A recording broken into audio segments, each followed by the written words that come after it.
Assalamualaikum dan salam sejahtera. Bertemu lagi di channel Cikgu Hasifah Aking. Kali ini Cikgu akan merangkan bab 9 tajuk poligon, Matematik tingkatan 1 KSSM, subtopik 9.1 poligon. Standard pembelajaran, pelajar dapat menyatakan hubung kait antara bilangan sisi, bucu dan perpenjuru poligon. Mengenal pasti poligon. Poligon ialah suatu bentuk tertutup pada suatu satah dengan sisinya terdiri daripada 3 atau lebih garis lurus. Ya. Okey, kita lihat gambar raja A. A ialah sebuah poligon dengan mempunyai 3 sisi. 1, 2, 3. Raja B bukan suatu poligon kerana sisinya melengkung. Ya.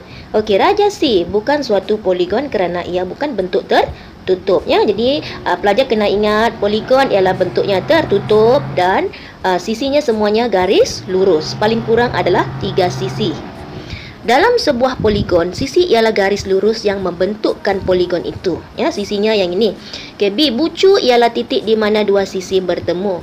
C, perpenjuru ialah garis yang menyambungkan dua bucu yang bukan bersebelahan. Contohnya di bawah ini, dalam gambar raja di sebelah kiri ini, dalam sisi 4, A, B, C, D, titik A, titik B, titik C, titik D, ialah bucu. Garis AB, garis BC, garis CD, garis AD ini adalah sisi. Dan garis yang di tengah A ke C ini dan B ke D ini ialah perpenjuru. Bagi suatu poligon, bilangan bucu sama dengan bilangan sisi, iaitu N. Bilangan perpenjuru sama dengan N kurungan N tolak 3, tutup kurungan dibahagikan dengan 2, di mana N ialah bilangan sisi poligon itu. Okey, lihat contoh 1. Cari bilangan bucu dan bilangan perpenjuru bagi sebuah poligon dengan sisi 10. Penyelesaiannya, bilangan bucu sama dengan bilangan sisi. So, kalau sisinya 10, maknanya bucunya juga 10. Okey, di sini ada satu cara lagi untuk mencari bilangan perpenjuru. Okey, ini kaedah. Ini kaedah yang pertama dan ini adalah kaedah yang kedua. Sama saja ya. Okey. Okey. Kalau mengikut dalam buku teks contoh ini, dia gunakan yang ini ya. Pertama sekali kenal pasti bilangan sisi poligon itu. Kemudian step yang kedua, bilangan sisi itu ditolak dengan 3. Katakan hasilnya ialah M. Nilai M itu didarab dengan 2, jadi kita mendapat 2M. Nilai 2M ditambah dengan semua integer yang kurang daripada M sehingga 1. Okey, kita tengok contoh di sini. Okey, kita ikut kaedah yang pertama ini ya. Okey, jadi sisinya 10, 10 tolak dengan 3 ya. Tolak dengan 3 kita dapat 7. So, M itu adalah 7. Jadi, 7 itu kita darabkan dengan 2 ya. Kemudian kita tambah bilangan M ya. Nilai M itu kurang daripada 7 lah. Jadi kita tambah 6 sini. 2 kali 7, kemudian kita tambah 6, 5, 4, 3, 2, 1. Lihat latih diri 9.1a. Cari bilangan bucu dan bilangan perpenjuru bagi sebuah poligon dengan A 6 sisi, B 9 sisi, C 12 sisi dan D 20 sisi. So, penyelesaian A 6 sisi, bilangan bucu adalah sama dengan bilangan sisi. So, kalau diberi sini 6 sisi, so bilangan bucu juga adalah 6. Okey, untuk mencari bilangan perpenjuru ini ada dua kaedah, sama ada kaedah yang pertama kita nak guna ataupun kaedah yang kedua. So, di sini cikgu guna kaedah yang pertama dulu. Okey, kaedah yang pertama adalah kita kenal pasti bilangan sisi poligon, kemudian kita tolakkan dengan 3. So, bilangan sisinya adalah 6. Tolakkan dengan 3. So, kita akan dapat 3. Okey, kemudian kita darabkan dengan 2. So, 3 ini adalah nilai M ya. Katakan hasilnya ialah M. So, hasilnya ialah 3. 3 ini kita darabkan dengan 2. So, sini 3. Darab itu cikgu letak kurungan macam ni ya. Ini adalah darab 3. Darab dengan 2. Okey, kemudian ditambah dengan semua integer yang kurang daripada M ya, sehingga 1. So, di sini M-nya adalah 3 ya. M-nya ini adalah M. So, M-nya adalah 3. So, kita tambah kurang daripada M adalah tambah 2 tambah 1. So, tekan kalkulator. 3 kali 2, 6. 7, 8, 9. Bilangan perpenjurunya adalah 9. Okey, ini adalah kaedah yang pertama. So kalau cikgu guna kaedah yang kedua, okey, kaedah yang kedua ni kaedah 1.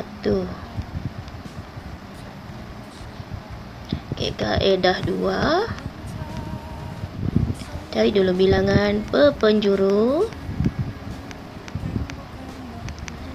n tolak 3 dibahagikan dengan 2. So bilangan n adalah n sama dengan 6.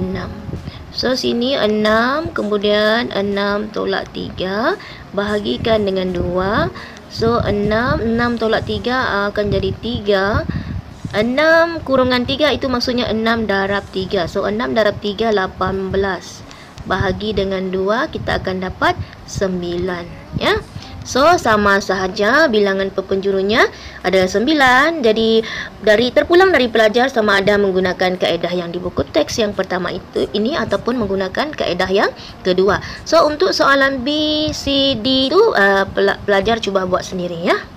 Pembelajaran seterusnya ialah melukis poligon, melabel bucu poligon dan menamakan poligon tersebut berdasarkan bucu yang dilabel.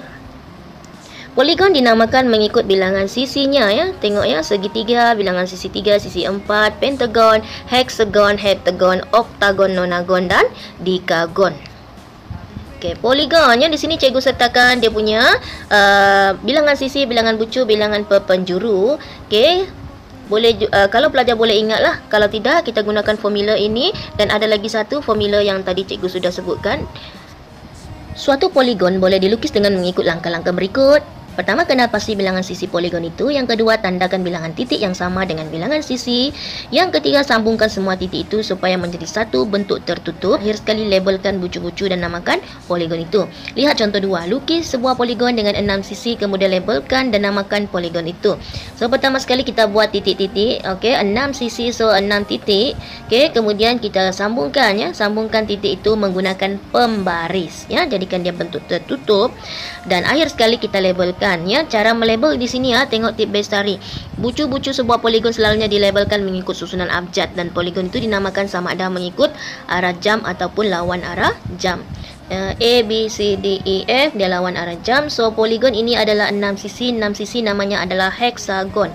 Maka poligon itu ialah hexagon A, B, C, D, E, F. Satu lagi di sini, ingat, pastikan tiada 3 atau lebih titik ditandakan sebaris semasa melukis suatu poligon. Ya, tak boleh sebaris macam ni. 1, 2, di sini ada 3, ya, tak boleh, ya. So ingat yang itu. Okey, latih diri 9.1b, lukis setiap poligon berikut dengan sisi yang diberikan, kemudian labelkan dan namakan poligon itu. Okey. So yang pertama sekali adalah 5 sisi. So pertama sekali kita buat dot-dot. Okey, 5, So 1, 2, 3, 4, 5. Okey, kemudian sambungkan, gunakan pembaris, ya. Gunakan pembaris untuk menyambungkan. Okey, gunakan pembaris.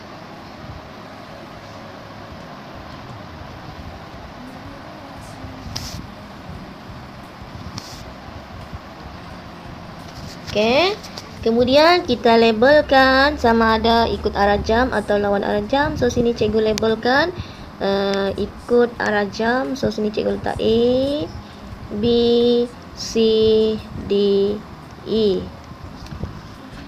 5 sisi adalah pentagon. Okey, jadi ini adalah pentagon A, B, C, D, E. Okey. So, untuk soalan B dan C, pelajar-pelajar cuba buat sendiri seperti yang contoh yang cikgu buat yang bahagian A ini. Okey, soalan mahir diri 9.1, bagi setiap yang berikut nyatakan pernyataan itu benar atau palsu. Poligon 11 sisi mempunyai 11 bucu. Okey, betul lah, ya. Jadi benar, ya. Okey. Bilangan bucu sama dengan bilangan sisi, remember. So B, poligon dengan 12 sisi mempunyai 54 perpenjuru. So ini kita kena kira, kita kena tunjukkan benar atau palsunya. So sekarang 12 sisi. Okey, 12 tolak dengan 3, ya. Okey, 12 tolak 3 kita dapat 9. So bilangan perpenjuru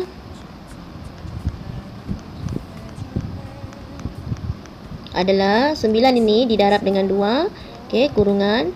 Okey, kemudian kita tambah dengan nilai yang kurang dari 9 sehingga 1, iaitu 8, 7, 6, 5, 4, 3, 2, 1. So sini 9 kali 2 18, tambah dengan seterusnya ni. Tekan kalkulator, kita dapat jawapan 54. So sama ya, 54 bilangan per penjuru. So jawapannya adalah benar. Untuk soalan yang kedua, pelajar cuba buat sendiri berdasarkan aktiviti penerokaan 1 ya. Lihat contoh di buku teks.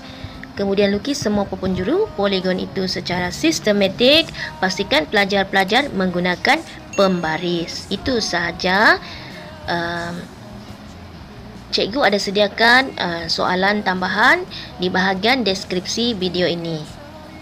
Terima kasih. Jangan lupa support dengan menekan butang subscribe, like and share. Sehingga berjumpa lagi di video seterusnya. Sekian, terima kasih.